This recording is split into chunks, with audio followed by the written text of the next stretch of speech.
आज का सुबह इतना अनोखा होगा ये बात तो मुझे पहले से पता थी, क्योंकि ताना सुनना तो मेरे लिए कंपल्सरी है कि रोज़ मैं सुनती तो मेरे लिए कुछ नई बात तो नहीं थी।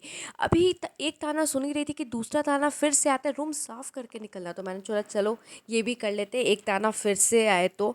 उसके बाद पता नहीं क्या हो गया है कि जब से पेपर जैसे जैसे पास आ रहा है ना, मेरी नींद का लेवल इतना ऊपर जा रहा है कि मुझे खुद ही बिलीव नहीं हो रहा कि मैं सोने सोने के लिए यहाँ आई थी या पढ़ने के लिए। उसके बाद मैं ब्रश कर लेती हूँ, ब्रश करने के बाद मैं तुरंत पढ़ने बैठ जाती हूँ, क्योंकि ऑलरेडी लेट हो चुका था, तो मैंने सोचा कि दिन का ही लंच कर लेते हैं।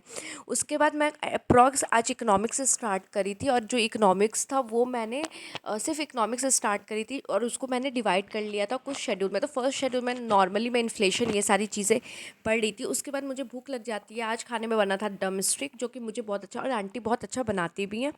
उसके बाद मैं सोचती हूँ चलो पहले नहा के फिर पढ़ने बैठती हूँ, फिर नहा के पढ़ने बैठ जाती हूँ। फिर अप्रॉक्स में 3 या 4 घंटे के लिए मैं अपनी सारी चीज़ें जो बची हुई बैंकिंग सेक्टर थी इकोनॉमिक्स की, वो कंप्लीट करती हूँ। उसके बाद मुझे फिर से भूख लग जाती है, क्योंकि शाम हो जाती है 6 बजे के अप्रॉक्स।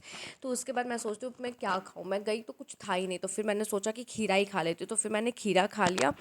उसके बाद मैंने फिर से पढ़ा, बट उसके बाद रात हो गई थी, तो मैंने सोचा आज जल्दी सोने की कोशिश करते हैं, क्योंकि 5 बजे सोने से ना सर में बहुत ज़्यादा दर्द हो रहा था। तो फिर मैंने खाना खा लेते और फिर सोना ही है।